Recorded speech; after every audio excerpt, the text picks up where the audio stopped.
Hi students, വളരെ പ്രധാനപ്പെട്ട ഒരു അറിയിപ്പ് നിങ്ങളുമായിട്ട് പങ്കുവെക്കാൻ വേണ്ടിയിട്ടാണ് ഞാൻ ഈ വീഡിയോയിൽ ഇന്ന് വന്നിട്ടുള്ളത്. സൈലം IAS ആരംഭിച്ച ഉടനെ തന്നെ നമ്മൾ ലോഞ്ച് ചെയ്ത വളരെ പ്രധാനപ്പെട്ട ഒരു പ്രോഗ്രാമായിരുന്നു മലയാളം ഓപ്ഷൻ. ആ സമയം മുതൽ ഇങ്ങോട്ട് ഏറ്റവും കൂടുതൽ വന്നിട്ടുള്ളൊരു ക്വയറിയാണ് വേറെ ഓപ്ഷൻസ് ഒന്നും സ്റ്റാർട്ട് ചെയ്യുന്നില്ല എന്നുള്ളത്. അപ്പം ഇന്ന് ഈ ഹിസ്റ്ററി ഓപ്ഷണൽ എന്ന് പറയുന്ന ഒരു പ്രോഗ്രാം, ഒരു ബാച്ച് നമ്മൾ പുതിയതായിട്ട് സൈലം IASന്റെ ഭാഗമായിട്ട് ലോഞ്ച് ചെയ്യുകയാണ്. അപ്പോൾ നിങ്ങൾ നോക്കിക്കഴിഞ്ഞാൽ ഒരു മൊത്തത്തിലൊരു ഓൾ ഇന്ത്യ ഡേറ്റ നോക്കിക്കഴിഞ്ഞ് കഴിഞ്ഞാൽ ഹിസ്റ്ററി ഓപ്ഷൻ എന്ന് പറയുന്നത് one of the popular optionals among all subjects ആയിട്ട് തന്നെ നമുക്ക് കാണാനായിട്ട് പറ്റും. ഇപ്പോൾ ഡൽഹിയിലൊക്കെ നിങ്ങൾ നോക്കിക്കഴിഞ്ഞാൽ കുട്ടികൾക്കിടയിലുള്ള വളരെ പോപ്പുലർ ആയിട്ടുള്ളൊരു ഓപ്ഷനിലാണ്. അതിന് വേണ്ടിയിട്ടുള്ളൊരു വലിയ ഇക്കോസിസ്റ്റം തന്നെ ഡൽഹിയിലൊക്കെ നമുക്ക് കാണാനായിട്ട് പറ്റും. ബട്ട് അൺഫോർച്ചുനേറ്റ്ലി കേരളത്തിൽ ഹിസ്റ്ററി ഓപ്ഷനായിട്ട് ബന്ധപ്പെട്ടിട്ട് കോച്ചിങ് ഇൻഡസ്ട്രി വളരെ വലിയൊരു എഫേർട്ടുകളൊന്നും അങ്ങനെ ഇട്ടിട്ടില്ല എന്നുള്ളത് നമുക്ക് കാണാനായിട്ട് പറ്റും. അപ്പം അതുകൊണ്ട് തന്നെ ഒരു പോപ്പുലർ ഓപ്ഷനിലായിട്ട് കേരളത്തിൽ ഹിസ്റ്ററി മാറുന്നില്ല. അതുകൊണ്ട് തന്നെ അതിന് ചുറ്റിപ്പറ്റി കുറേയധികം മിത്തുകൾ, കുറേയധികം തെറ്റിദ്ധാരണകൾ സറൗണ്ട് ചെയ്യുന്നതായിട്ട് നമുക്ക് കാണാനായിട്ട് പറ്റുന്നുണ്ട്. അപ്പം അതുകൊണ്ട് തന്നെ ഞാൻ ഏറ്റവും ആദ്യം അഡ്രസ്സ് ചെയ്യാൻ പോകുന്നൊരു ടോപ്പിക് അത് തന്നെയാണ്, എന്തുകൊണ്ടാണ് ഒരാൾ ഹിസ്റ്ററി ഓപ്ഷനിൽ ചൂസ് ചെയ്യേണ്ടത് എന്നുള്ളത്. അപ്പോൾ അതിൻ്റെ റീസൺസ് ഞാൻ ഓരോന്നേ ആയിട്ട് കൃത്യമായിട്ടുള്ള തെളിവ് സഹിതം ഒന്ന് പറയാം. നിങ്ങൾ ഇതൊന്ന് കേട്ട് നോക്കിയിട്ട് വേണം നിങ്ങൾക്ക് ഈ ഓപ്ഷനിൽ ആപ്റ്റ് ആണോ എന്നുള്ളത് നിങ്ങൾ തീരുമാനിക്കാനായിട്ട്. ഞാൻ അതിനു മുന്നേ വേറൊരു പ്രധാനപ്പെട്ട ഒരു കാര്യം കൂടി എനിക്ക് പറയാനുണ്ട്. നമ്മൾ പലപ്പോഴും ഒരു ഓപ്ഷനിൽ ചൂസ് ചെയ്യുന്ന സമയത്ത് ഒരു ഇൻഫോംഡ് ആയിട്ടുള്ളൊരു തീരുമാനം എടുക്കാനായിട്ട് നമുക്ക് പലപ്പോഴും പറ്റാറില്ല. എന്തുകൊണ്ടാണ് നമുക്കൊരു ഇൻഫോംഡ് ആയിട്ടുള്ള തീരുമാനം എടുക്കാൻ പറ്റാത്തത് എന്ന് ചോദിച്ചു കഴിഞ്ഞാൽ, നമ്മൾ ഒരു PCM ബാച്ചിലോട്ട് വരുന്ന ഉടനെ തന്നെ ഓപ്ഷണൽ എടുക്കാൻ നമ്മൾ നിർബന്ധിതരാകുന്നുണ്ട്. അപ്പോൾ ആ സമയത്ത് നമുക്ക് ചുറ്റുമുള്ള ഒരു പിയർ ഗ്രൂപ്പ്, അവരുടെ ഒരു പിയർ ഇൻഫ്ലുവൻസ്, അതേപോലെ തന്നെ നിങ്ങൾ പഠിക്കുന്ന അക്കാഡമിയിൽ അവൈലബിൾ ആയിട്ടുള്ള ഓപ്ഷണൽ, പിന്നെ നിങ്ങളുടെ മുന്നിലോട്ട് വന്നേക്കുന്ന ടോപ്പേഴ്സിൻ്റെ വീഡിയോയും, അതേപോലെ തന്നെ ഒരു മാർക്കറ്റിംഗ് ഇൻഫ്ലുവൻസ്, ഇതെല്ലാമാണ് പലപ്പോഴും നമ്മളെ ഓപ്ഷണൽ ചൂസ് ചെയ്യാനായിട്ട് പ്രേരിപ്പിക്കാറുള്ളത്. പലപ്പോഴും നമ്മൾ ഓപ്ഷണൽ ചൂസ് ചെയ്തതിന് ശേഷം അതിൽ ഇമോഷണലി ആൻഡ് ഫൈനാൻഷ്യലി ഇൻവെസ്റ്റ് ചെയ്തതിന് ശേഷം ഒരു സെർട്ടൺ പോയിന്റിൽ നമുക്ക് തോന്നാറുണ്ട് we have made the wrong choice എന്നുള്ളത്. പിന്നെ അതിൽ നിന്ന് പുറത്ത് ഇറങ്ങുക എന്ന് പറയുന്നത് വളരെ ഡിഫിക്കൽട്ടായിട്ടുള്ളൊരു തീരുമാനമാണ്. ഒരു ടോക്സിക് റിലേഷൻഷിപ്പ് പലപ്പോഴും നമുക്ക് വർക്കാകാത്ത ഒരു ഓപ്ഷനിലായിട്ട് നമുക്ക് ഫോം ചെയ്തിട്ടുണ്ടാവും. And we get into a vicious trap. ഇത് പലപ്പോഴും സംഭവിക്കാറുള്ളൊരു കാര്യമാണ്. അപ്പോൾ ആദ്യം എനിക്ക് പറയാനുള്ളത്, നിങ്ങളൊരു ഓപ്ഷനിൽ ചൂസ് ചെയ്യുന്ന സമയത്ത് ചൂസ് ഇറ്റ് വൈസ്ലി, വളരെ വിശദത്തോട് കൂടിയിട്ട് മാത്രമേ നിങ്ങൾ ഓപ്ഷനിൽ ചൂസ് ചെയ്യാനായിട്ട് പാടുള്ളൂ. ഇനി ഹിസ്റ്ററിയിലോട്ട് വരുന്ന സമയത്ത് എല്ലാ ഓപ്ഷണൽസിനുള്ളത് പോലെ തന്നെ ഹിസ്റ്ററിക്ക് അതിൻ്റേതായിട്ടുള്ള അഡ്വാൻറ്റേജസ് ഉണ്ട്. And also there might be some disadvantages. അതിൻ്റെ ഒരു പെർസ്പെക്റ്റീവ്സ് നമുക്ക് രണ്ട് രീതിയിലും കാണാനായിട്ട് പറ്റും. ഞാൻ എന്താണെങ്കിലും എന്തുകൊണ്ടാണ് ഹിസ്റ്ററി ഓപ്ഷനിൽ ചൂസ് ചെയ്യേണ്ടത്, അതിൻ്റെ അഡ്വാൻറ്റേജസ് എന്തൊക്കെയാണ്, അതെടുത്താലുള്ള ഗുണങ്ങൾ എന്തൊക്കെയാണ് എന്നുള്ളത് ഏറ്റവും ആദ്യം ഒന്ന് പങ്കുവെക്കാം. ഏറ്റവും ആദ്യം ഹിസ്റ്ററി എന്ന് പറയുന്ന സബ്ജക്റ്റിനുള്ളൊരു ഓവർലാപ്പിനെ പറ്റിയിട്ടാണ് ഞാൻ പറയുന്നത്. ഒരുവിധം എല്ലാ ഓപ്ഷനിലായിട്ട് ബന്ധപ്പെട്ടിട്ട് നിങ്ങൾ കേൾക്കുന്ന ഒരു കാര്യമാണ് ഓവർലാപ്പ് ഉണ്ട് എന്നുള്ളത്. നമ്മൾ എടുക്കാൻ പോകുന്ന ഓപ്ഷനിൽ അത് പഠിക്കുമ്പോഴേക്കും അതുകൊണ്ട് പ്രിലിംസിനും മെയിൻസിനും ഗുണപ്രദമാകണം, എല്ലാ രീതിയിലും ഗുണമുള്ളൊരു ഓപ്ഷണലായിരിക്കണം നമ്മൾ എടുക്കേണ്ടത് എന്ന് പലപ്പോഴും നിങ്ങൾ കേൾക്കാറുണ്ട്. ഒരുവിധം എല്ലാ ഓപ്ഷണൽസിനും ഓവർലാപ്പ് ഉണ്ട് എന്ന് നിങ്ങളും പറയാറുണ്ട്. പക്ഷേ ഹിസ്റ്ററിയുടെ അത്രയും GS ആയിട്ട് ഓവർലാപ്പുള്ള വേറൊരു ഓപ്ഷണൽ ഇല്ല എന്ന് നമുക്ക് വേണമെങ്കിൽ ഒരു രൂപത്തിൽ പറയാം. 2026 പ്രിലിംസ് എക്സാം, ഇപ്പോൾ കഴിഞ്ഞ പ്രിലിംസ് എക്സാമിൽ 100 ക്വസ്റ്റ്യൻസിൽ 20 ക്വസ്റ്റ്യൻസ് വന്നിട്ടുള്ളത് ഹിസ്റ്ററിയിൽ നിന്നാണ്. ഹിസ്റ്ററി ആൻഡ് ആർട്ട് ആൻഡ് കൾച്ചറിൽ നിന്നാണ് 20 ക്വസ്റ്റ്യൻസ് വന്നിട്ടുള്ളത്. അറൗണ്ട് ഒരു 70യുടെ അടുത്ത് മാത്രമേ കട്ട് ഓഫ് വന്ന പ്രിലിംസ് ആണ് ഈ വർഷത്തേത്. 40 മാർക്സിൻ്റെ ചോദ്യം വന്നത് ഹിസ്റ്ററി എന്ന് പറയുന്ന ഒരൊറ്റ പേപ്പറിൽ നിന്നാണ്. So if you are comfortable in history, you have already put one foot in the prelims result. നമുക്ക് അങ്ങനെ പറയാനായിട്ട് പറ്റും. അപ്പോൾ 20 ക്വസ്റ്റ്യൻസ് ആണ് പ്രിലിംസിന് ഈ കൊല്ലം വന്നിട്ടുള്ളത്. അപ്പോൾ നിങ്ങൾ ഹിസ്റ്ററി ഓപ്ഷൻ പഠിച്ചു കഴിഞ്ഞാൽ ഇതിൽ നിന്ന് ഒരു വലിയൊരു ശതമാനം ചോദ്യങ്ങൾ നിങ്ങൾക്ക് ബാക്കിയുള്ളവരെക്കാളും കിട്ടാനായിട്ടുള്ള സാധ്യതയുണ്ട്. നിങ്ങൾ ഏറെക്കുറെ പ്രിലിംസ് പാസ്സായതുപോലെ തന്നെയാണ് എന്ന് വേണമെങ്കിൽ പറയാനായിട്ട് പറ്റും. രണ്ടാമത്തെ ഒരു കാര്യം, it strengthen your general studies preparation എന്നുള്ളതാണ്. പ്രിലിംസിനും മെയിൻസിനും ഒരേപോലെ തന്നെ ഗുണപ്രദമായിട്ടുള്ള ഒരു ഓപ്ഷനിലാണ്. അതെന്തുകൊണ്ടാണെന്ന് വെച്ച് കഴിഞ്ഞാൽ, ഹിസ്റ്ററി എന്ന് പറയുന്ന സബ്ജക്റ്റിലോട്ട് ഡയറക്റ്റ്ലി ഹെൽപ്പ് ചെയ്യുന്നു എന്നുള്ളതിനപ്പുറത്തോട്ട് ബാക്കിയുള്ള GSന്റെ സബ്ജക്ട്സിൽ ഒരു ബേസ് ഉണ്ടാക്കാൻ വേണ്ടിയിട്ട് ഹിസ്റ്ററി നിങ്ങളെ ഹെൽപ്പ് ചെയ്യും എന്നുള്ളത് നമുക്ക് കാണാനായിട്ട് പറ്റും. കാരണം ഹിസ്റ്ററി പഠിക്കുന്ന സമയത്ത് അതിൻ്റെ ഭാഗമായിട്ട് കൊണ്ട് തന്നെ ജോഗ്രഫിയും, അതിൻ്റെ ഭാഗമായിട്ട് തന്നെ സൊസൈറ്റിയും, അതിൻ്റെ ഭാഗമായിട്ടുള്ള IRഉം, അതിൻ്റെ ഭാഗമായിട്ടുള്ള പബ്ലിക് അഡ്മിനിസ്ട്രേഷനും ഒക്കെ നിങ്ങൾ പഠിക്കേണ്ടതുണ്ട്. Historically polity, society, economy, culture ഇതെല്ലാം എങ്ങനെയാണ് രൂപപ്പെട്ടത് എന്നുള്ളത് നിങ്ങൾ പഠിക്കും. അപ്പോൾ ചുരുക്കി പറഞ്ഞാൽ ഹിസ്റ്ററിയിൽ നല്ലൊരു ഫൗണ്ടേഷൻ ഉണ്ടെങ്കിൽ അതിൻ്റെ മീനിങ് എന്താ, ബാക്കിയുള്ള സബ്ജക്ട്സിലും നിങ്ങൾക്കൊരു ബേസ് ആയി എന്നുള്ളതാണ് അതിലൂടെ നമ്മൾ മനസ്സിലാക്കേണ്ടത്. സോ ഒരു സ്ട്രോങ് ബേസ് പൊളിറ്റിയിലും സൊസൈറ്റിയിലും കൾച്ചറിലും IRലൊക്കെ ഉണ്ടാക്കാനായിട്ട് ഹിസ്റ്ററി നിങ്ങളെ ഹെൽപ്പ് ചെയ്യുന്നുണ്ടാവും. വേറൊരു പ്രധാനപ്പെട്ട ഒരു കാര്യം, നിങ്ങൾ മെയിൻസ് എക്സാം എഴുതുന്ന സമയത്ത് അതിൻ്റെ ഒരു പെർട്ടിക്കുലർ പോർഷൻ ഹിസ്റ്ററി ആയിട്ട് ബന്ധപ്പെട്ടത് മാത്രമാണ്. GS പേപ്പർ 1ൻ്റെ തുടക്കം നിങ്ങൾ നോക്കിക്കഴിഞ്ഞാൽ art and culture, modern Indian history, post independence, freedom struggle, world history, ഇത്രയും അധികം ടോപ്പിക്ക് ഹിസ്റ്ററി എന്ന് പറയുന്ന ഭാഗത്ത് നിന്ന് വരുന്നതാണ്. അപ്പോൾ നിങ്ങൾ ഹിസ്റ്ററി ഓപ്ഷനിൽ പഠിച്ചു കഴിഞ്ഞാൽ GS പേപ്പർ 1ൻ്റെ 1/3 കൂടി നിങ്ങൾ പഠിച്ച് കഴിയും. അതിൻ്റെ കൂട്ടത്തിൽ പിന്നെ സൊസൈറ്റിയും ജോഗ്രഫിയും ആണ് വരുന്നത്. പക്ഷേ major chunk of the questions പലപ്പോഴും ഹിസ്റ്ററിയിൽ നിന്നാണ് വരാറുള്ളത്. അപ്പോൾ ഹിസ്റ്ററി പഠിച്ചു കഴിഞ്ഞാൽ GS പേപ്പർ 1ൻ്റെ 3/1 ഭാഗം നിങ്ങൾ പഠിച്ചു കഴിയും. അതേപോലെ വളരെ പ്രധാനപ്പെട്ട ഒരു കാര്യമാണ്, essay ആയിട്ട് ബന്ധപ്പെട്ടിട്ടും എത്തിക്സ് ആയിട്ട് ബന്ധപ്പെട്ടിട്ടും ഹിസ്റ്ററി ഓപ്ഷൻ എടുക്കുന്ന ആളുകൾക്ക് ഒരു വലിയൊരു അഡ്വാൻറ്റേജ് ഉണ്ട് എന്നുള്ളത്. ഇപ്പോൾ essay നിങ്ങൾ നോക്കിക്കഴിഞ്ഞാൽ ചില സമയങ്ങളിൽ ചോദിക്കുന്ന essays എന്ന് പറയുന്നത് ഹിസ്റ്റോറിക്കൽ essay ആയിരിക്കും. തീം തന്നെ ഹിസ്റ്ററി ആയിട്ട് ബന്ധപ്പെട്ട തീം തന്നെയായിരിക്കും പലപ്പോഴും essayയിൽ ടോപ്പിക്കായിട്ട് വരാറുള്ളത്. അതല്ലെങ്കിൽ തന്നെയും ഇപ്പോൾ കറണ്ട് ഇവൻറ്റ്സ് ആയിട്ട് ബന്ധപ്പെട്ടതായിക്കോട്ടെ, ഫിലോസഫിക്കൽ essay ആയിക്കോട്ടെ, അല്ലെങ്കിൽ സോഷ്യലി റിലവൻ്റ് essay ആയിക്കോട്ടെ, അല്ലെങ്കിൽ ഗവേണൻസ് ആയിട്ട് ബന്ധപ്പെട്ട essay ആയിക്കോട്ടെ, എന്ത് essay ആയിക്കോട്ടെ, നിങ്ങൾക്ക് എപ്പോഴും അതിനൊരു ഹിസ്റ്റോറിക്കൽ ബാക്ക്ഗ്രൗണ്ട് കൊടുക്കാനായിട്ട് പറ്റും. അതിൻ്റെ ഒരു പോസിബിലിറ്റി എപ്പോഴും വളരെ കൂടുതലാണെന്നുള്ളത് നിങ്ങൾ മനസ്സിലാക്കേണ്ടതുണ്ട്. അപ്പോൾ വളരെ ഇമ്പോർട്ടൻ്റ് ആയിട്ടുള്ളൊരു കാര്യമാണ്, ഹിസ്റ്ററി എടുത്തു കഴിഞ്ഞു കഴിഞ്ഞാൽ എത്തിക്സിനും അതേപോലെ തന്നെ essayക്കും നിങ്ങൾക്ക് വലിയൊരു ഗ്രൗണ്ട്സ് ലഭിക്കുന്നുണ്ട്. ഇപ്പോൾ ഹിസ്റ്ററി പഠിക്കുന്ന സമയത്ത് നിങ്ങൾ ഇന്ത്യൻ തിങ്കേഴ്സിനെ പറ്റി ഹിസ്റ്ററിയിൽ പഠിക്കും. ഇന്ത്യയുടെ ഒരു ബ്യൂറോക്രസി എങ്ങനെയാണ് ഇവോൾവ് ചെയ്തത്, ഇന്ത്യയുടെ ഹിസ്റ്റോറിക്കലായിട്ടുള്ളൊരു എത്തിക്കൽ അഡ്മിനിസ്ട്രേഷൻ എങ്ങനെയാണെന്നുള്ളതൊക്കെ നിങ്ങൾ പഠിക്കും. അത് എത്തിക്സിൻ്റെ വലിയൊരു ഭാഗത്തിനെ കവർ ചെയ്യാനും നിങ്ങളെ ഹെൽപ്പ് ചെയ്യുന്നതായിട്ട് കാണാൻ പറ്റുന്നുണ്ട്.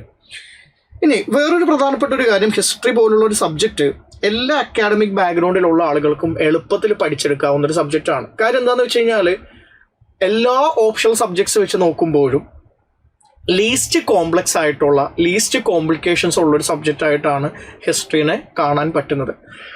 ഞാൻ ഡൽഹിയിൽ ആണ് എൻ്റെ പ്രിപ്പറേഷൻ്റെ വലിയൊരു ഭാഗവും ഞാൻ കേന്ദ്രീകരിച്ചിട്ടുള്ളത്. അപ്പോൾ നമുക്കിടയിലുള്ള ഒരു ടോക്കായിരുന്നു ഹിസ്റ്ററി എന്ന് പറയുന്നത് അതൊരു ഫൂൾസിൻ്റെ ഓപ്ഷണലാണ് എന്നുള്ള രീതിയിൽ പലപ്പോഴും ഡിസ്കസ് ചെയ്യപ്പെടാറുണ്ട്.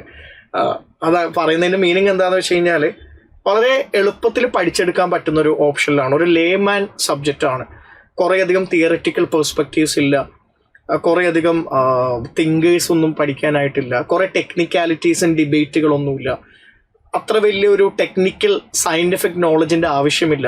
ഇതെല്ലാം കൊണ്ട് തന്നെയും വളരെ എളുപ്പത്തിൽ മനസ്സിലാക്കാൻ പറ്റുന്ന, ഒരു കഥ പോലെ മനസ്സിലാക്കാൻ പറ്റുന്ന ഒരു സബ്ജക്റ്റാണ് ഹിസ്റ്ററി എന്ന് പറയുന്നത്. ഇപ്പോൾ ഉദാഹരണം പറഞ്ഞു കഴിഞ്ഞാൽ ഞാൻ ഹിസ്റ്ററി ഓപ്ഷനിലെടുത്ത് അത്യാവശ്യം വലിയൊരു സ്കോർ വാങ്ങിയിട്ടുള്ള ഒരാളാണ്.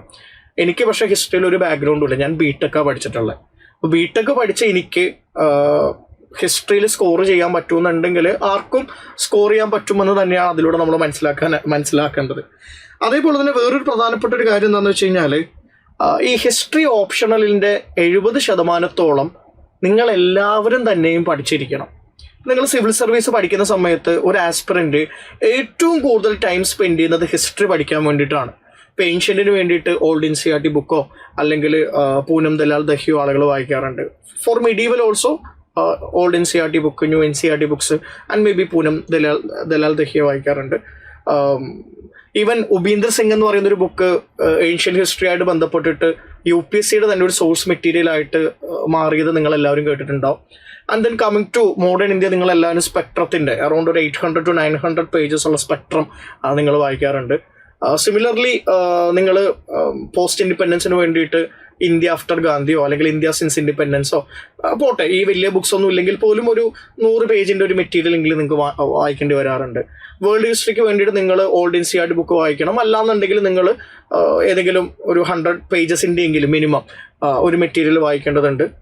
സിമിലർലി ആർട്ട് ആൻഡ് കൾച്ചറിന് വേണ്ടിയിട്ട് നിതിൻ സിംഗാനിയുടെ ബുക്ക് അല്ലെങ്കിൽ NCERT ബുക്ക് നിങ്ങൾ വായിക്കേണ്ടതായിട്ടുണ്ട്. ഇപ്പൊ പൊളിറ്റി പോലത്തെ ഒരു സബ്ജക്ട് പഠിക്കാനായിട്ട് ലക്ഷ്മികാന്ത് മാത്രം വായിച്ചാൽ മതി. IR പോലത്തെ ഒരു സബ്ജക്ട് പഠിക്കാനായിട്ട് നിങ്ങളൊരു മെറ്റീരിയൽ വായിക്കാറ് പോലുമില്ല. And most of the students society വായിക്കാൻ വേണ്ടിയിട്ട് ഒരു 70-80 പേജസിന്റെ ഒരു മെറ്റീരിയൽ മാത്രമേ വായിക്കാറുള്ളൂ. പക്ഷെ ഹിസ്റ്ററി എന്ന് പറയുന്ന ഒരു സബ്ജക്ട് പഠിക്കാൻ വേണ്ടിയിട്ട് ആ സബ്ജക്റ്റിൽ നിന്ന് വരുന്ന ചോദ്യത്തിന്റെ ഡെപ്തും നേച്ചറും അങ്ങനെ ആയതുകൊണ്ട് ഇത്രയും അധികം ബുക്സ് ഒരു ഭൂരിഭാഗം ആസ്പിറൻസ് വായിക്കേണ്ടതായിട്ട് വരുന്നുണ്ട്. അപ്പോൾ പലപ്പോഴും ഹിസ്റ്ററി ഓപ്ഷനെ പറ്റിയിട്ട് ഞാൻ കേട്ടിട്ടുള്ള ഒരു വലിയ ക്രിറ്റിസിസമാണ് ഹിസ്റ്ററി ഓപ്ഷനിൽ കുറേ അധികം പഠിക്കാനുണ്ട് എന്നുള്ളത്.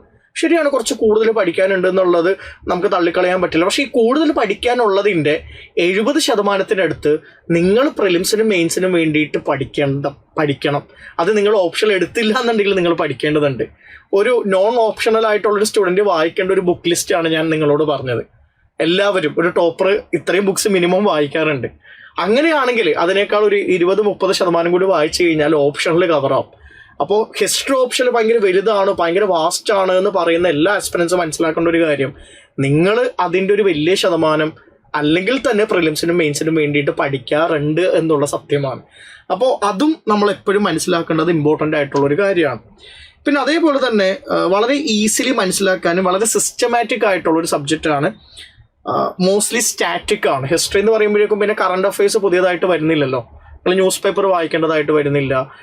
കറണ്ട് അഫയേഴ്സ് ഏതെങ്കിലും രൂപത്തിൽ നമ്മുടെ ആൻസേഴ്സിലോട്ട് കൊണ്ടുവരിക എന്നുള്ളത് വളരെ മിനിമലി മാത്രം നടക്കുന്ന ഒരു കാര്യമാണ്. Once you cover the syllabus it's done. നിങ്ങൾ വേണ്ടതെല്ലാം പഠിച്ച് കഴിഞ്ഞു കഴിഞ്ഞാൽ the only thing you need to do is revision. ഈ ബാക്കിയുള്ള ഓപ്ഷൻസിൻ്റെ പോലെ നമ്മൾ വീണ്ടും കറണ്ട് അഫയേഴ്സ് വായിക്കാനും കറണ്ട് അഫയേഴ്സിൻ്റെ നോളജ് ഈ പറയുന്ന ഓപ്ഷൻ്റെ ഉള്ളിലോട്ട് കൊണ്ടുവരാനും ആ ലിങ്കേജസ് ഉറപ്പുവരുത്താനൊന്നും ശ്രമിക്കേണ്ട കാര്യമില്ല. നിങ്ങൾ ഓപ്ഷനിൽ പഠിച്ചു കഴിഞ്ഞാൽ ഹിസ്റ്ററിയിൽ നിങ്ങൾ കഴിഞ്ഞു, സിലബസ് തീർന്നു എന്നാണ് അതിൻ്റെ അർത്ഥം. പിന്നെ പുതിയതായിട്ട് ഒരു രീതിയിലുള്ളൊരു എഫേർട്ട് നിങ്ങൾ ഇടേണ്ട ആവശ്യമില്ല. ഒരു വൺ ടൈം ഇൻവെസ്റ്റ്മെൻ്റ് ആണ് ഹിസ്റ്ററി ഓപ്ഷണൽ എന്ന് പറയുന്നത്. ഇനി UPSC ടോപ്പേഴ്സ് ഒക്കെ പ്രിഫർ ചെയ്യുന്ന ഓപ്ഷനിലാണ് 2022 ടോപ്പർ ശ്രുതി ശർമ്മ ഫസ്റ്റ് റാങ്ക് ഹിസ്റ്ററി ഓപ്ഷനിലാണ്. എല്ലാ വർഷവും ആദ്യത്തെ 10 റാങ്കിൽ ഒരാളെങ്കിലും മിനിമം ഹിസ്റ്ററി ഓപ്ഷൻ ഉണ്ടാവും. ആദ്യത്തെ 100 റാങ്കിൽ ഒരു 8-9 പേരെങ്കിലും ഹിസ്റ്ററി ഓപ്ഷൻ ഉണ്ടാവും. അത്യാവശ്യം ഹൈ സ്കോറിംഗ് ആയിട്ടുള്ള സബ്ജക്റ്റ് ആയിട്ട് തന്നെ നമുക്ക് കാണാനായിട്ട് പറ്റുന്നുണ്ട്. അത്യാവശ്യം നല്ലൊരു സ്കോറിംഗ് പൊട്ടൻഷ്യൽ ഉണ്ട് എന്നുള്ളത് ക്ലിയർ ആയിട്ട് കാണാം. ഇപ്പോൾ ഒരു ഉദാഹരണം പറഞ്ഞു കഴിഞ്ഞാൽ ഞാൻ BTech പഠിച്ച ഒരാളാണ്. ഞാൻ ഹിസ്റ്ററിയിൽ ഒരു രീതിയിലുള്ള ഗ്രാജുവേഷൻ നേടിയിട്ടില്ല. ഞാനൊരു കോച്ചിങ് അക്കാഡമിയിൽ പോയിട്ട് ഹിസ്റ്ററി പഠിച്ചിട്ട് പോലുമില്ല. പക്ഷെ എൻ്റെ 5 മെയിൻസിൽ എനിക്ക് 3 പ്രാവശ്യം 250+ വാങ്ങാനായിട്ട് പറ്റിയിട്ടുണ്ട്. 256, 270, 301 ഇങ്ങനെ 3 മാർക്ക് എനിക്ക് ഒരു നോൺ ഹിസ്റ്റോറിക്കൽ ബാക്ക്ഗ്രൗണ്ട് ഉള്ള എനിക്ക് കിട്ടിയിട്ടുണ്ടെങ്കിൽ നിങ്ങൾക്ക് എല്ലാവർക്കും അത് വാങ്ങാൻ പറ്റും എന്നാണ് എനിക്ക് മനസ്സിലാകുന്നത്. പിന്നെ റിസോഴ്സസിന് യാതൊരുവിധ ഡെഫിസിറ്റും ഇല്ല. റിസോഴ്സ് പേഴ്സൺസ് ഉണ്ട്, മെറ്റീരിയൽ റിസോഴ്സസ് ഉണ്ട്, വേണ്ട രീതിയിലുള്ള എല്ലാ മെറ്റീരിയൽസും അവൈലബിൾ ആണ്. അങ്ങനെയുള്ള രീതിയിലുള്ള ഒരു ഡെഫിസിറ്റും ഹിസ്റ്ററി ഓപ്ഷനിലില്ല. വളരെ വെൽ ഡിഫൈൻഡ് ആയിട്ടുള്ള സിലബസ് ആണ്. ഇപ്പോൾ സിലബസ് നിങ്ങൾ നോക്കുന്ന സമയത്ത് ഒരു വലിയ സിലബസ് പോലെ തോന്നുന്നുണ്ടെങ്കിലും അത് വളരെ ഡിഫൈൻ ചെയ്യാൻ ശ്രമിച്ചിട്ടുള്ളത് കൊണ്ടാണ്. ആ വലിയ സിലബസിന്റെ ചോദ്യം വരുന്നത് ഒരു 20 മുതൽ 30% ഏരിയാസിൽ നിന്നാണ്. വളരെ കൃത്യമായിട്ടുള്ള ട്രെൻഡ് നമുക്ക് തീംസിന്റെ രീതിയിൽ നമുക്ക് കാണാനായിട്ട് പറ്റും. ചില പെർട്ടിക്കുലർ തീംസിൽ നിന്നാണ് കണ്ടിന്യൂസ് ആയിട്ട് അവർ ചോദ്യം ചോദിച്ചുകൊണ്ടിരിക്കുന്നത്. ഇപ്പൊ ഹിസ്റ്ററി ഓപ്ഷനിൽ ഏറ്റവും പ്രധാനമായിട്ട് എനിക്ക് പറയാനുള്ള ഒരു കാര്യം, ഇപ്പൊ നിങ്ങൾ PYQs കവർ ചെയ്തു എന്ന് വിചാരിക്കും. PYQs കവർ ചെയ്തിട്ടുണ്ടെങ്കിൽ നിങ്ങൾ ഹിസ്റ്ററി ഓപ്ഷനിൽ ഒരു 70-80% പഠിച്ചു എന്നാണ് അതിൻ്റെ അർത്ഥം. കാര്യം മോറോർലെസ് ആ കണ്ടന്റ് തന്നെയാണ് ട്വീക്ക് ചെയ്തിട്ടാണെങ്കിലും UPSC അടുത്ത ഓപ്ഷണൽ പരീക്ഷകൾക്കും ചോദിക്കാറുള്ളത്. അപ്പോൾ ആ രീതിയിലും ഇത് ഒരു ഗുണമുള്ളൊരു കാര്യമാണ്. ഏത് അക്കാഡമിക് ബാക്ക്ഗ്രൗണ്ടിലാണ് നിങ്ങളെന്നുണ്ടെങ്കിലും നിങ്ങൾക്ക് ഈ ഓപ്ഷനിൽ ചൂസ് ചെയ്യാൻ പറ്റും. അപ്പം ഇങ്ങനെയുള്ള വലിയൊരു അഡ്വാൻറ്റേജസ് ഹിസ്റ്ററി ഓപ്ഷൻ നിങ്ങൾക്ക് തരുന്നുണ്ട്. ആകെ ഒരു പോരായ്മയായിട്ട് പൊതുവെ ആസ്പിറൻസ് പറയാറുള്ളത്, പൊതുവെ നമ്മൾ കേട്ടിട്ടുള്ളത് ഹിസ്റ്ററി കുറച്ച് വാസ്റ്റ് ആണെന്നുള്ളതാണ്. ആ വാസ്റ്റ്നെസ്സിന് പോലും അതിൻ്റെതായിട്ടുള്ള അഡ്വാൻറ്റേജ് ഉണ്ട്. ഞാൻ പറഞ്ഞല്ലോ 70% എന്താണെങ്കിലും എല്ലാവരും പഠിക്കണം ഹിസ്റ്ററിയുടെ. ഓപ്ഷനിൽ എടുത്താലും എടുത്തില്ലെങ്കിലും അതിൻ്റെ 70% നിങ്ങൾ പ്രിലിംസിനും മെയിൻസിനും വേണ്ടി പഠിക്കണം. ഇനി നിങ്ങൾ കുറച്ച് കൂടുതൽ പഠിച്ചാൽ പോലും അതിനുള്ള ഒരു അഡ്വാൻറ്റേജ് നിങ്ങൾക്ക് പ്രിലിംസിനും മെയിൻസിനുമായിട്ട് കിട്ടുന്നുണ്ട്. 20 ക്വസ്റ്റ്യൻ നിങ്ങൾക്ക് പ്രിലിംസിന് കിട്ടുകയും GS പേപ്പർ 1ന്റെ ഒരു 1/3 ചോദ്യങ്ങൾ വരികയും ബാക്കിയുള്ള എല്ലാ സബ്ജക്റ്റിൻ്റെയും ഒരു ബേസ് ഫോം ചെയ്യാൻ ഹെൽപ്പ് ചെയ്യുകയും എത്തിക്സിനും എസ്സേക്കും ഒരു കമ്പാരിറ്റീവ് അഡ്വാൻറ്റേജ് കൊണ്ടുവരികയും ചെയ്യുന്ന ഒരു ഓപ്ഷനാണ് നിങ്ങളുടെ മുന്നിലുള്ളത്. അങ്ങനെയാണെങ്കിൽ അത് കുറച്ച് വാസ്റ്റ് ആണെങ്കിലും കുഴപ്പമില്ല എന്നാണ് നമ്മൾ മനസ്സിലാക്കേണ്ടത്. ഇനി എന്തൊക്കെയാണ് നമ്മുടെ കോഴ്സിൻ്റെ ഫീച്ചേഴ്സ്? ഏറ്റവും പ്രധാനമായിട്ട് ഒരു കംപ്ലീറ്റ് സിലബസ് കവറേജ് ആണ്. നമ്മൾ 4 to 5 months ആണ് നമ്മുടെ ഹിസ്റ്ററി ഓപ്ഷണൽ കോഴ്സിൻ്റെ ബേസിക് കോഴ്സായിട്ട് വരുന്നത്. ഞാൻ ഇത് കൂടാതെ ഒരു 2 to 3 months മെയിൻസ് പ്രോഗ്രാം വേറെ ഉണ്ട്. ഇത് രണ്ടും കോഴ്സിൽ ഇൻക്ലൂഡഡ് ആണ്. എന്തുകൊണ്ടാണ് നമ്മുടെ ഏറ്റവും ബേസിക് കോഴ്സ് പോലും 4 to 5 months വരുന്നതെന്ന് ചോദിച്ചു കഴിഞ്ഞാൽ, നിങ്ങൾക്ക് പിന്നീട് അധികം പഠിക്കേണ്ടാത്ത രൂപത്തിൽ വളരെ ഡീറ്റെയിൽഡ് ആയിട്ട് ക്ലാസ്സിൽ തന്നെ എടുത്തു തരാമെന്നുള്ളത് കൊണ്ടാണ്. ഇപ്പോൾ ഒരു ഓപ്ഷനിൽ 2 മാസത്തിൽ 3 മാസത്തിൽ തീർക്കാനൊക്കെ പറ്റും. 4 to 5 months പോകുന്നത് ആ ഓപ്ഷനിലെ വാസ്റ്റ്നെസ് കൊണ്ടല്ല, അത് വളരെ ഡീറ്റെയിൽ ആയിട്ട് ക്ലാരിറ്റിയോട് കൂടിയിട്ട് കവർ ചെയ്യണമെന്നുണ്ടെങ്കിൽ അത്രയും സമയം എടുക്കാമെന്ന് വിചാരിക്കുന്നത് കൊണ്ട് മാത്രമാണ്. അതൊരു ഡിസഡ്വാൻറ്റേജ് ആയിട്ടല്ല കാണേണ്ടത്, അഡ്വാൻറ്റേജ് ആയിട്ടാണ് കാണേണ്ടത്. അതുകൂടാതെ നമ്മൾ മാപ്പ് എൻറിച്ച്മെന്റ് മോഡ്യൂൾസ് സെപ്പറേറ്റ്ലി ചെയ്യുന്നുണ്ട്. ഹിസ്റ്ററി ഓപ്ഷനിൽ 50 marks വരുന്നത് മാപ്പ് ബേസ്ഡ് ആയിട്ടുള്ള ചോദ്യങ്ങളാണ്. ഈ മാപ്പ് ബേസ്ഡ് ആയിട്ടുള്ള ചോദ്യം എല്ലാ കൊല്ലവും പ്രിലിംസിനും വരാറുണ്ട്. പലപ്പോഴും 3 മുതൽ 4 ചോദ്യം വരെയും മാപ്പ് ബേസ്ഡ് ആയിട്ട് ചോദ്യങ്ങൾ വരുന്നുണ്ട്. അപ്പോൾ അതിന് വേണ്ടിയിട്ട് കംപ്ലീറ്റ്ലി ഡിഫറെൻ്റ് ആയിട്ടുള്ള ഒരു മോഡ്യൂൾ നമ്മൾ ഈ കോഴ്സിൻ്റെ ഭാഗമായിട്ടുണ്ടാവും. And there will be topic wise answer writing. ഓരോ ടോപ്പിക്ക് കഴിയുമ്പോഴും അതിൻ്റെ PYQs നമ്മൾ ക്ലാസ്സിൽ നിന്ന് തന്നെ എഴുതിപ്പിച്ച് അതിൻ്റെ സൊല്യൂഷൻസ് തന്ന് അത് ഡിസ്കസ് ചെയ്ത് പോകുന്നുണ്ടാവും. Once the syllabus is over, once the classes is over, you must have completed all the PYQs. അപ്പോൾ തന്നെ നമുക്കൊരു 70 to 80% ടോപ്പിക്സ് നമ്മൾ പഠിച്ചു കഴിഞ്ഞു എന്നാണ് അതിൻ്റെ അർത്ഥം. അതുകൂടാതെ ഫുൾ ലെങ്ത് ടെസ്റ്റ് സീരീസ് ഉണ്ട്. നമ്മുടെ ഓരോ ടോപ്പിക്ക് കഴിയുമ്പോഴും അതിൻ്റെ ഫുൾ ലെങ്ത് ടെസ്റ്റ് സീരീസ് ഉണ്ടാകുന്നതാണ്. അതുകൂടാതെ പ്രിലിംസിൻ്റെയും മെയിൻസിൻ്റെയും ഇടയിലുള്ള ആ ഒരു സമയത്തിൽ ആ ഒരു കംപ്ലീറ്റ് 2 to 3 months നിങ്ങൾക്ക് ഡെയിലി ആൻസർ റൈറ്റിങ്ങും സെക്ഷണൽ ക്വസ്റ്റ്യൻസും അതേപോലെ തന്നെ ഫുൾ ലെങ്ത് ടെസ്റ്റ് സീരീസും ആ സമയത്തും ഉണ്ടാകുന്നതാണ്. And value edition materials will also be provided. ഇപ്പോൾ നിങ്ങൾ ഹിസ്റ്ററി ഓപ്ഷനിൽ വേണ്ടിയിട്ട് നമ്മൾ സ്റ്റാൻഡേർഡ് ബുക്സിന് അപ്പുറത്തോട്ട് എക്സാമിന് മാർക്ക് കിട്ടേണ്ട രൂപത്തിൽ ചെയ്യേണ്ട കുറച്ച് പൊടിക്കൈകളുണ്ട്.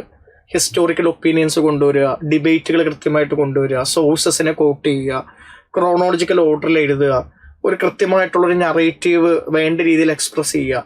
ഇതിനെല്ലാത്തിനും ഹെൽപ്ഫുൾ ആകുന്ന രീതിയിലുള്ള വാല്യൂ എഡീഷൻ മെറ്റീരിയൽസും നമ്മുടെ ഭാഗത്തുനിന്ന് പ്രൊവൈഡ് ചെയ്യുന്നുണ്ടാവും. വളരെ എക്സാം ഓറിയൻറ്റഡ് ആയിട്ടുള്ള ഒരു പ്രിപ്പറേഷൻ ആയിരിക്കും നിങ്ങളുടെ മുന്നിലോട് നമ്മൾ പ്രസൻറ്റ് ചെയ്യുന്നുണ്ടാവുക. There will be regular revision support. ഈ ഒരു കാലയളവിൽ ഒരു 4 to 5 months നിങ്ങൾ പ്രിപ്പയർ ചെയ്യുന്ന സമയത്ത് കൃത്യമായിട്ട് റിവിഷൻ ഉറപ്പാക്കുന്ന രൂപത്തിലുള്ള ഒരു കോഴ്സ് പ്ലാൻ നമ്മൾ അതിൽ ഡിസൈനിൽ വരുത്തുന്നുണ്ടാവും. And there will be prelims and mains approach as well. ഞാൻ പറഞ്ഞല്ലോ, നിങ്ങൾ ഈ ഹിസ്റ്ററി ഓപ്ഷനിൽ പഠിക്കുന്ന സമയത്ത് അത് പ്രിലിംസിനും മെയിൻസിനും കൂടി ഗുണപ്രദമാകണമെന്ന് വിചാരിച്ച് തന്നെയാണ് നമ്മൾ ഈ പ്രോഗ്രാം മുന്നോട്ട് കൊണ്ടുപോകുന്നത്. അപ്പോൾ ഓരോ ടോപ്പിക്ക് കഴിയുമ്പോഴും അതിൻ്റെ പ്രിലിംസിൻ്റെയും മെയിൻസിൻ്റെയും കൂടി ഡിസ്കഷൻസ് ഉണ്ടാവും. സോ ദാറ്റ് നിങ്ങൾ ഏത് കോച്ചിങ് അക്കാഡമിയിൽ പഠിക്കുകയാണെന്നുണ്ടെങ്കിലും ഹിസ്റ്ററി ആയിട്ട് ബന്ധപ്പെട്ടിട്ടുള്ള പ്രിലിംസും മെയിൻസും നിങ്ങളുടെ കയ്യിൽ സേഫ് ആകാൻ വേണ്ടിയിട്ടുള്ള എല്ലാ എഫേർട്ടും ഞങ്ങളുടെ ഭാഗത്തുനിന്ന് ഞങ്ങൾ നിങ്ങൾക്ക് വേണ്ടി ചെയ്തു തരുന്നുണ്ടാവും. ഇനി ഹിസ്റ്ററി ഓപ്ഷനിൽ എടുത്തിട്ട് നമ്മുടെ കൂട്ടത്തിൽ നിന്ന് പാസ്സായി പോയിട്ടുള്ള കുറേ ടോപ്പേഴ്സ് ഉണ്ട്. കുറച്ച് ആളുകളെങ്കിലും ചിന്തിക്കുന്നുണ്ടാവും, സൈലം IAS തുടങ്ങിയിട്ട് ഇപ്പോൾ ഒരു 1.5 years അല്ലേ ആയിട്ടുള്ളൂ, അതിൻ്റെ ഇടയിൽ ഇത്രയും ടോപ്പേഴ്സിനെ കൊണ്ടുവരാനായിട്ട് പറ്റുമോ എന്നുള്ളത്. ഇവിടെ എനിക്ക് പറയാനുള്ളൊരു കാര്യം, സൈലം IAS തുടങ്ങിയിട്ട് 1.5 years ആയിട്ടുള്ളൂ എന്നുണ്ടെങ്കിലും സൈലം IASന്റെ ടീച്ചേഴ്സ് കഴിഞ്ഞൊരു പാസ്റ്റ് 6 to 7 years ആയിട്ട് ടീച്ചിങ് ഫീൽഡിലുള്ള ആളുകളാണ്. അപ്പോൾ ഇത്രയും വലിയൊരു കാലയളവിൽ അവർ ഹിസ്റ്ററി ഓപ്ഷൻ എടുത്ത സമയത്ത് അതിൽ നിന്ന് പാസ്സായി പോയിട്ടുള്ള ടോപ്പേഴ്സ് ധാരാളം ഉണ്ടാകാം. ഞാനിതിൽ 2 പേരുടെ ഫോട്ടോ, നമ്മളായിട്ട് കണക്റ്റഡ് ആയിട്ടുള്ള 2 പേരുടെ ടെസ്റ്റിമോണീസ് വെച്ചു എന്ന് മാത്രമേ ഉള്ളൂ. എല്ലാ വർഷവും ഹിസ്റ്ററി മെയിൻസ് എഴുതുന്ന സമയത്ത് നമ്മൾ ഇങ്ങോട്ട് തേടി വരുന്ന ഒരു വലിയ പൂൾ ഓഫ് ആസ്പിറൻസ് ഉണ്ട്. ലാസ്റ്റ് ഇയർ 7 കുട്ടികൾ എൻ്റെ അടുത്ത് നിന്ന് ഹിസ്റ്ററി ഓപ്ഷണൽ മെയിൻസ് എഴുതിയ സമയത്ത് അതിൽ 4 കുട്ടികൾക്ക് മോർ ദാൻ 250 marks ഹിസ്റ്ററി ഓപ്ഷനിൽ വാങ്ങാനായിട്ട് പറ്റിയിട്ടുണ്ടായിരുന്നു. അൺഫോർച്ചുനേറ്റ്ലി അവരുടെ GSന്റെ മാർക്ക് കുറവായതുകൊണ്ടാണ് സർവീസിൽ കയറാത്തത്. അപ്പോൾ നിങ്ങൾ മനസ്സിലാക്കേണ്ട ഒരു കാര്യം, കണ്ടിന്യൂസ് ആയിട്ട് സ്കോർ വരുന്ന ആ ഒരു ക്രെഡിബിലിറ്റി തെളിയിച്ച ഫാക്കൽറ്റീസാണ് നമ്മുടെ കൂടെ ഉള്ളത്. അതേപോലെ തന്നെ ആർക്കൊക്കെയാണ് ഇത് അറ്റൻഡ് ചെയ്യാനായിട്ട് പറ്റുന്നത്? ഇത് അറ്റൻഡ് ചെയ്യാനായിട്ട് പറ്റുന്നത് ഈ കൊല്ലം PCM പഠിക്കുന്ന കുട്ടികൾ ഹിസ്റ്ററി ഓപ്ഷനിലാണെങ്കിൽ നിങ്ങൾക്ക് നമ്മുടെ പ്രോഗ്രാമിൽ അറ്റൻഡ് ചെയ്യാനായിട്ട് പറ്റും. അതേപോലെ തന്നെ കഴിഞ്ഞ വർഷം പഠിച്ച കുട്ടികൾക്കാണെങ്കിലും അറ്റൻഡ് ചെയ്യാനായിട്ട് പറ്റും. ഇനി ഒരു കൊല്ലം കഴിഞ്ഞിട്ട് എഴുതാൻ പോകുന്ന ആളുകൾക്ക് നേരത്തെ ഓപ്ഷനിൽ തീർത്ത് വെക്കണമെന്നുണ്ടെങ്കിൽ അവർക്കും പഠിക്കാനായിട്ട് പറ്റും. ഹിസ്റ്ററി ഓപ്ഷൻ എടുക്കാൻ താല്പര്യമുള്ള സിവിൽ സർവീസിന് പ്രിപ്പയർ ചെയ്യുന്ന അല്ലെങ്കിൽ പ്രിപ്പയർ ചെയ്യണമെന്ന് വിചാരിക്കുന്ന ഏതൊരാൾക്കും നമ്മുടെ ഈ പ്രോഗ്രാമിൽ ജോയിൻ ചെയ്യാനായിട്ട് പറ്റും. പിന്നെ അതേപോലെ തന്നെ ആരൊക്കെയാണ് നമ്മുടെ എഡ്യൂക്കേറ്റേഴ്സ് എന്നുള്ളതാണ് അടുത്ത പ്രധാനപ്പെട്ട ഒരു ക്വസ്റ്റ്യൻ. അതിൽ നമ്മുടെ കൂടെ ഉള്ള ഏറ്റവും പ്രധാനപ്പെട്ട ടീച്ചർ ആതിര മിസ് തന്നെയാണ്. ആതിര മിസ് കഴിഞ്ഞ ഒരു 7 കൊല്ലമായിട്ടെങ്കിലും സിവിൽ സർവീസ് മേഖലയിൽ വളരെ റെപ്യൂട്ടഡ് ആയിട്ടുള്ളൊരു നെയിമുള്ളൊരു ഫാക്കൽറ്റിയാണ്. ഹിസ്റ്ററി ഓപ്ഷനിലാണെങ്കിലും കഴിഞ്ഞൊരു 4 to 5 years ആയിട്ട് ഈ ഫീൽഡിലുണ്ട്. മാം ഹിസ്റ്ററി ഓപ്ഷണലിൽ ടോപ്പറും കൂടിയാണ്. ഒരുവിധം കുറേ കുട്ടികൾക്ക് അറിയാവുന്ന ഒരു ഫിഗറാണ് ആതിര മാം. വളരെ സ്ട്രക്ചേർഡ് ആയിട്ട്, വളരെ റിലയബിൾ ആയിട്ട്, വളരെ സ്റ്റുഡൻറ് ഫ്രണ്ട്ലി ആയിട്ട് ക്ലാസ് എടുക്കുന്ന ഒരു ടീച്ചറാണ്. ആതിര മാമിൻ്റെ കൂടെ ക്ലാസ് എടുക്കുന്ന അടുത്ത ഫാക്കൽറ്റി ഞാനാണ്. ഞാൻ സൈലം IAS അക്കാഡമിക് ഹെഡാണ്. 2016 മുതൽ 20 വരെ ഞാൻ 5 മെയിൻസ് എഴുതിയിട്ടുണ്ട്. And I have attended interview twice 2018 2020. അതിൽ എൻ്റെ 2018 മാർക്ക് 301 ആണ്. അത് കൂടാതെ 370 270 256 എനിക്ക് സ്കോർ ചെയ്യാനായിട്ട് പറ്റിയിട്ടുണ്ട്. ഞാനും കഴിഞ്ഞൊരു 4 to 5 years ആയിട്ട് ട്രിവാൻഡ്രത്ത് ഹിസ്റ്ററി ഓപ്ഷനിൽ കൈകാര്യം ചെയ്തിട്ടുള്ള ഒരു ഫാക്കൽറ്റിയാണ്. അപ്പോൾ ഞങ്ങൾ രണ്ടുപേരുമാണ് നിങ്ങളുടെ മുന്നിലോട്ട് ഹിസ്റ്ററി ഓപ്ഷനിൽ കൈകാര്യം ചെയ്യാനായിട്ട് വരുന്നത്. നിങ്ങൾക്ക് ഒരു രീതിയിലും ഹിസ്റ്ററി ഓപ്ഷൻ എടുത്തിട്ട് പ്രശ്നങ്ങൾ ഉണ്ടാകില്ല എന്നുള്ളത് എൻ്റെ ഭാഗത്തുനിന്നും ആതിര മിസ്സിൻ്റെ ഭാഗത്തുനിന്നും ഞങ്ങൾ ഗ്യാരണ്ടി ചെയ്യുന്നുണ്ടാവും. അപ്പോൾ ഞങ്ങൾ ഈ മന്ത് എൻഡിലായിട്ട് ലാസ്റ്റ് വീക്കോട് കൂടിയിട്ട് നമ്മൾ ഓപ്ഷനിൽ സ്റ്റാർട്ട് ചെയ്യുകയാണ്. ഫീസ് വരുന്നത് 24,999 മാത്രമാണ്. ഇന്ന് ഓപ്ഷണൽ ഫീസ് സ്ട്രക്ചറിൽ ഏറ്റവും കുറഞ്ഞ ഫീസാണ് സൈലം മുന്നോട്ട് വെക്കുന്നത്. അത് മലയാളം ഓപ്ഷനിലെ കാര്യത്തിലാണെങ്കിലും നമ്മൾ ഫീസ് വളരെ കുറവായിട്ട് തന്നെയാണ് വെച്ചുകൊണ്ടിരുന്നത്.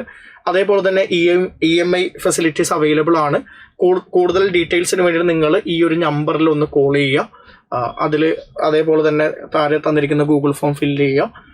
എന്തെങ്കിലും ഡൗട്ടുകൾ ഉണ്ട്, കൺസേൺസ് ഉണ്ട്, എന്തെങ്കിലും ക്ലാരിഫിക്കേഷൻസ് വേണമെന്നുണ്ടെങ്കിൽ ഈ നമ്പറിൽ വിളിച്ചിട്ട് അക്കാഡമിക് ഹെഡായിട്ടുള്ള എന്നോടോ അല്ലെങ്കിൽ ആതിര മിസ്സിനോടോ നിങ്ങൾക്ക് കോൺടാക്ട് ചെയ്യാവുന്നതാണ്. So C you all there in the classes. Thank you.